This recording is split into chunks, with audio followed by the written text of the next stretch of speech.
probably it's one of the tougher trips I think you have in college football to go play a game, on the West Coast, and I thought our kids handled it well. I thought they played with great energy and passion and togetherness, and they fought for the 60 minutes, and obviously extremely happy to get out of there, with a win against another Power 5 opponent. And I think I saw a stat somewhere that teams that turned the ball over 4 times, plus the number of first downs we had, I think it's like 1 in 65 or something, and now it's 2 in 66, I guess, or that could be wrong on the numbers. Don't quote me on that, but it seemed a pretty. You just don't win many games like that, and so we're very fortunate. But I know this. I don't know that I've ever had a season where you didn't have a game where you felt like, God, we easily could have lost that game, but boy, our kids found a way, and you can build on stuff like that. And just really proud of our staff and kids. I don't think anyone quit believing that we could win the game, and it showed in the way they played. And obviously the defense had more than their share of times that they had to go back out there and too quick, and because of the number of turnovers and lack of production on third down.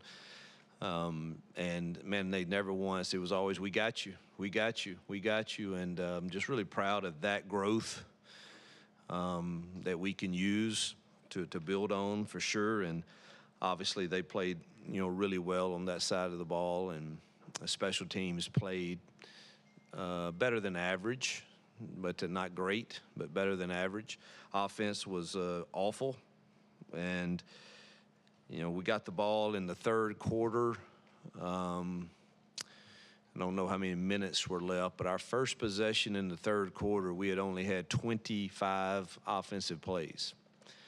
And I do believe we had a really good plan offensively, particularly in the second half, and think we would have scored points had we not turned it over 2 more times. But we only had 4 possessions, and those turnovers are just, you can't win football games turning the ball over. And thought we were ripping off some pretty good runs, and either had a penalty or a turnover for those few possessions that we had the second half. So I think there's some things we can build on for sure, but ultimately the bottom line is our kids found a way to win, and we celebrate that. And you can write it however you want to write it, but the bottom line is Auburn Tigers are 2-0, and we celebrate that.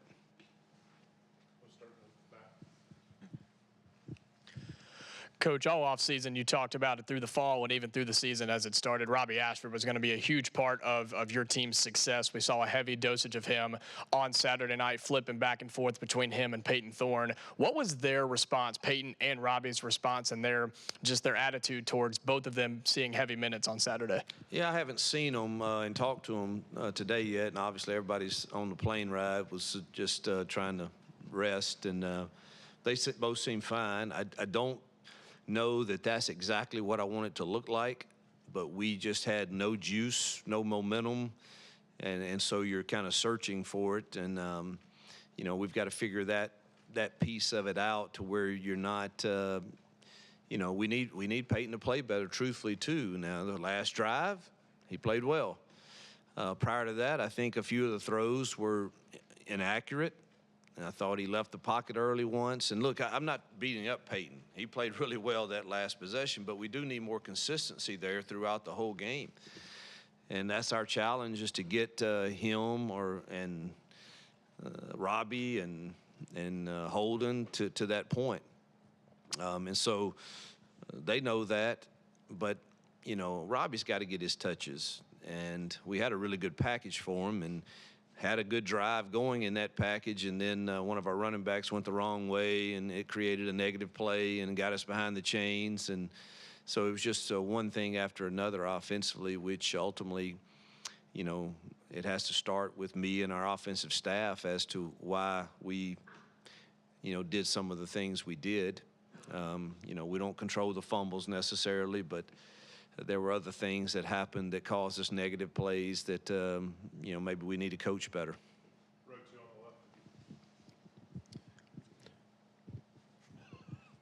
Well, you can talk too. One of the things you've talked about is taking shots downfield. You didn't do much of that Saturday. Was that by design? Was it something Cal was doing, or was it just the ineffectiveness doing it? Well, Cal was, I think we only called 3 and probably should have called more. But it was, Cal, played us a little differently. But there were times that I thought had, early in the game, I know we had one real shot, and, we read a different side of the field. And then our receivers didn't win a few of the others that we called. They were in man coverage quite a bit. And they won some of those battles on us. Coach, after the first game, you mentioned some of the defensive alignment issues. How did you work on that, and were you pleased with the progress they made in week 2? We definitely made progress. It was much better. The effort was incredible. Lows were way, way down. We still have some alignment issues.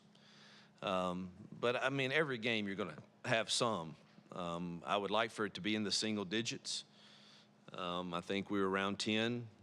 But they weren't. I mean, some of them were being really ticky-tack and hard. You should be lined up in a 30 technique, and you're not quite there at linebacker. So we're being really hard on that right now. But so some of them were pretty insignificant. And there were others that could have been significant. And again, you're not going to ever completely change that, because the offenses are going to throw something at you that you didn't prepare for, or some motion or some shift. We just got to make sure we're all on the same page when that occurs. And there were a few of those early in the second half that we were still trying to figure that out as the ball was being snapped. So we got to continue to work on it, but it was much better. Coach, you've chosen to give up play calling for the first time in your career. How would you characterize what we saw on offense Saturday? Was it more play calling, or was it more on the execution side? And did you take over play calling at 80 point during that game? No, I called 3 things in that game, and it's hard. I'm not going to lie. And, I don't want to make I have great confidence in our staff. And, one game is not something that you should, particularly when you have 4 turnovers and the number of penalties we had that got us behind the chains. I just think that, I know y'all don't, I'm not making any excuses, because we have to own what's on the film, but when you turn it over 4 times and you don't get a lot of possessions in a game, it's hard. And that's kind of where we were. And every time we did get an explosive run on the reverse or something, there's another penalty. And we did everything that we didn't do in the first game. We didn't have turnovers. We didn't have penalties. And dang, if we didn't look like it was the first game offensively. And so I did not take it over. I did call the fade to Rivaldo and a couple other things. But, no, it's not at that point at all. I have great confidence in them. We've had a lot of tough talks this morning. And, I can't be everywhere, but ultimately I have to own everything. And I spent a lot of time with our defensive guys last week, and going to spend a lot of time with our offensive guys this week. And but it's really not. It's about us all seeking wisdom as to how we can get better, me included.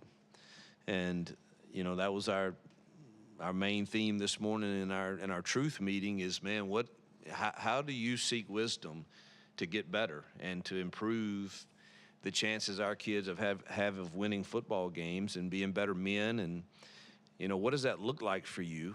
And who do you have? And we've got to have each other. And everybody's got assistants in this building, assistant O-line coaches, D-line coaches, safety coaches, quarterback coaches. And it's high time that nobody has an ego, and we all all right, how can are we doing too much of something? And what can we do? And who needs the touches? And, 5 and 6 for us need more touches. Those 2 guys they're our best receivers. Now, I wish they were bigger, because the catch radius is not big, but and we got to improve the others. But those guys are pretty good in space, and so we've got to use those guys more. Rivaldo obviously needs to be utilized, and he was well in the second half. But we got to play to our strengths and figure out how to make it look different every week. And So those are some of the things I challenged them with this morning is, how are you going to do that? And if you need help, I swear I can help. I'll draw them up and show you how to make it look different. But they have the ability to do that. And so, again, I think I know you guys have to, it was ugly. There's no two ways around it, but you also have to take into account the number of turnovers and penalties for possessions versus was it just awful play calls. I didn't see many awful play calls, truthfully. They all have a chance to work. Nothing schematically was off about it. I think we need a little more balance, and we got to figure out what that looks like exactly that our quarterbacks and receivers can handle. And our RPO world, we didn't utilize near enough. We've got to work on that. So we'll challenge each other to be better this week as coaches and players. It's on the point of a play calling. When you talk to Philip about that, as you mentioned, what does that look like going forward now? As you were saying, it was hard to keep yourself from calling more plays at that point. We're not overreacting to anything. I have great trust in him. We're going to work together this week on the game plan, and and obviously he doesn't have an ego. He doesn't care if I step in and call it, but I need to probably be in more meetings. And like I said last week, we were really that game went nothing like I expected. I just got to tell you. It was nothing like I expected, and which is good and bad, I guess. So we worked really hard on how do we come up with the right defensive plan for our guys, and how do we handle the tempo. And heck, if they didn't go much tempo at all, really. They went a few plays, but nothing like what I'm used to from Spavital, and we never got in our tempo hardly at all because we never were efficient enough on first down to get in it. And it just was totally different than what I expected. But again, Philip is going to be fine. And but yeah, we're going to work together this week and see if we can't get a great plan in place to not repeat last week's performance. How do you think Peyton did with his decision-making, specifically in the RPOs that you guys called? I know that was something from We week didn't one. call enough. We didn't call enough RPOs, so I can't say Peyton was that was him. I just think he was inconsistent with the early throws that we had, and that really continued. Again, third quarter, we didn't have the ball very much, or the fourth quarter, truthfully. So, the last drive is one we're going to choose to concentrate on and focus on and see if we can't build on that. But it was inconsistent until that point.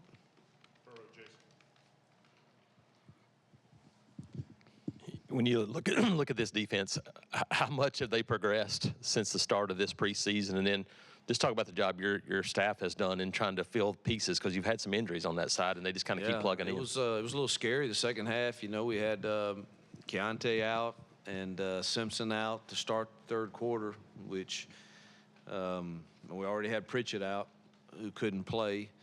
And so you're playing a lot of young guys that hadn't had a ton of reps. And Keontae was out until the last drive, truthfully, the whole second half. So, and then DK went out.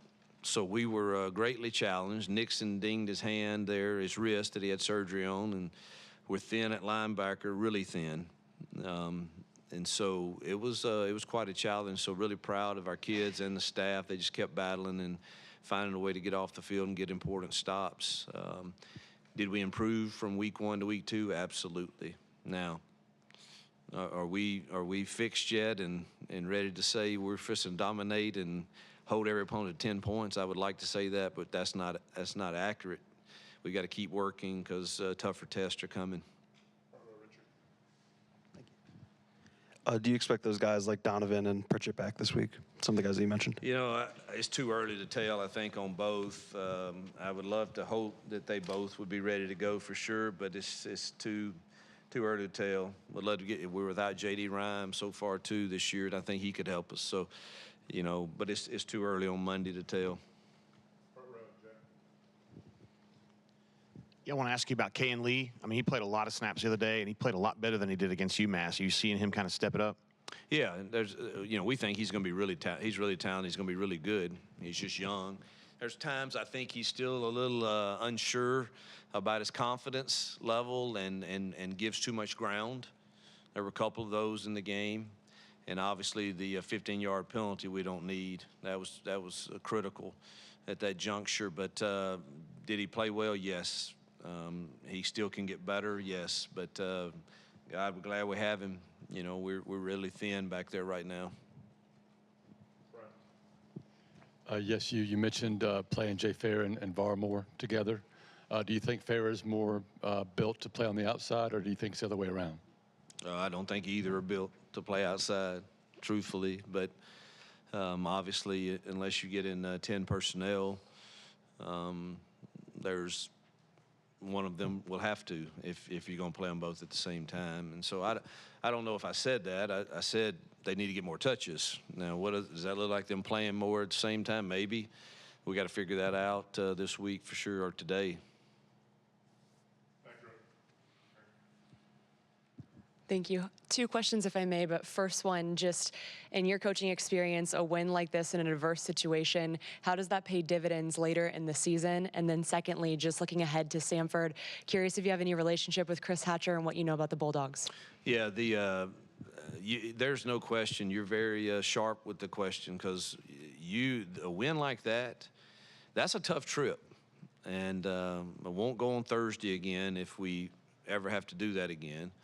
And that trip back is really, really, really hard. I mean, we rolled in here at 10 o'clock yesterday morning, and I don't know that you can recover immediately in the next week for that. But I think there's so much to build on, because I'm still learning this team. They're still learning me, and I was so pleased of the way it just was no panic.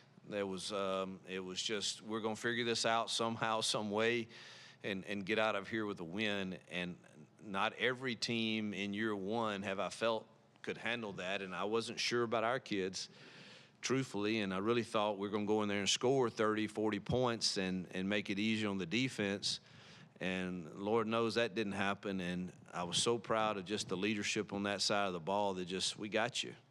And Eugene Asante played his tail off, and as did others. I don't want to get to pointing them out, but he played really well. Jalen McLeod makes us different when he's playing. So there's so much to build on from that, because we're going to have some adverse situations in this league, particularly at the point we are in our program. And so we can point back to these moments of how you should fight to the end, irregardless of what the result ends up being. That's the way we should keep fighting. So I think that's, Hatcher and I have known each other for years. I think he's one of the better offensive coaches in football. He's done a remarkable job there, and he will have his kids excited and well prepared to play here, I have no doubt. And they'll test you in the passing game for sure and throw it all around. I know I think the last time he played here, I believe it was here. I know I watched the film somehow, but I think it was here. But, man, it was every polecat and quads and every formation you can imagine that he pulled out and had success moving the ball. And so I have great respect for him as a man and as a coach, and I know he'll have his guys ready. When it comes to your run defense, how did you see them respond based off of what wasn't a great performance in week 1 against UMass, plus the outside chatter from your opponent? How did you see that run defense respond on Saturday and moving forward for Samford this week? Well, the stats are what they are, and so they performed, and they stopped the run.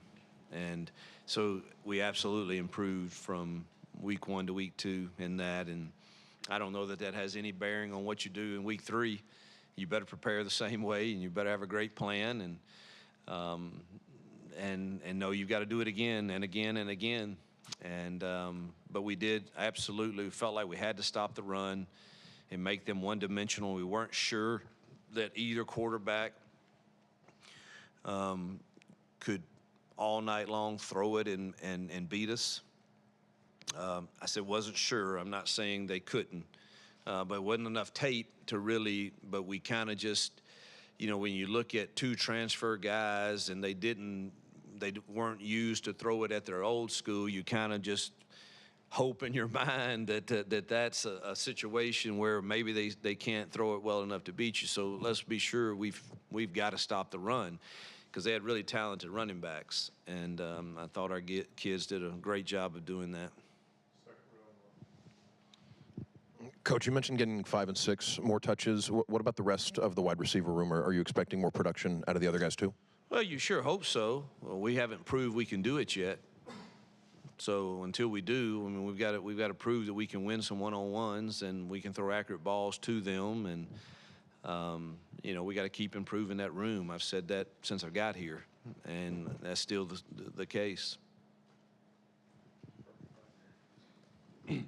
Coach, the Cal running back, the young guy, Jayden Knott, gave you guys what might be a little bit of bulletin board material before this one. We had heard that maybe they had used that for some motivation. How much do you use those kind of things to motivate your team going into a matchup like this? I honestly don't really use that a lot. I think if that's, now I heard our kids talking about it, which I don't think that hurt, and I hope he's okay. I know he got hurt, and but you know, I don't like our kids to do that. I hope ours don't ever for games, because it did probably fire our guys up a little bit defensively. And I did mention it in my pregame talk.